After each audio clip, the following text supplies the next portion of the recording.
Ito, magluluto po tayo ng adobong backbone. Ayan. Ito po yung backbone natin. Ito. Pero ito, minarinate ko na po ito. Minarinate ko sa bawang, paminta, tsaka sukal. Tapos, konting lemon. Lagyan ko po siyang lemon para masarap naman po. Ayan. Pero umpisa, magigisa na po muna tayo ng ito po, meron po tayong bawang, sibuyas, sili. Para masarap-sarap po pag may sili. Ayan, unahin na po natin. Ayan, titignan na natin kung ayos na. Ayan, ayan na po. Ayan. Kusang ano po niya sa sabaw na po niya yan. Pag naging sabaw po na yan, yung mismong ano, ng katas ng manok.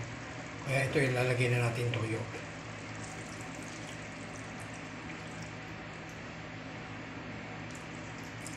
Lagyan na po natin toyo. Lagyan na rin natin ng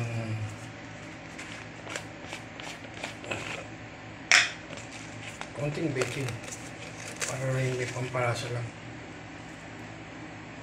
Ayan po.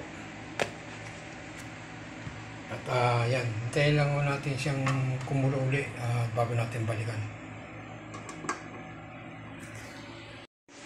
Ayan, titignan na natin ulit yung adobo natin. Ayan. Okay na yan. Luto na yan.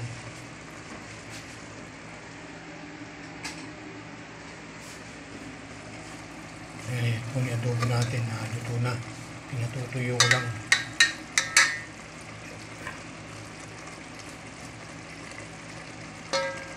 Ayan. Ito na po ang ating adobong backbone.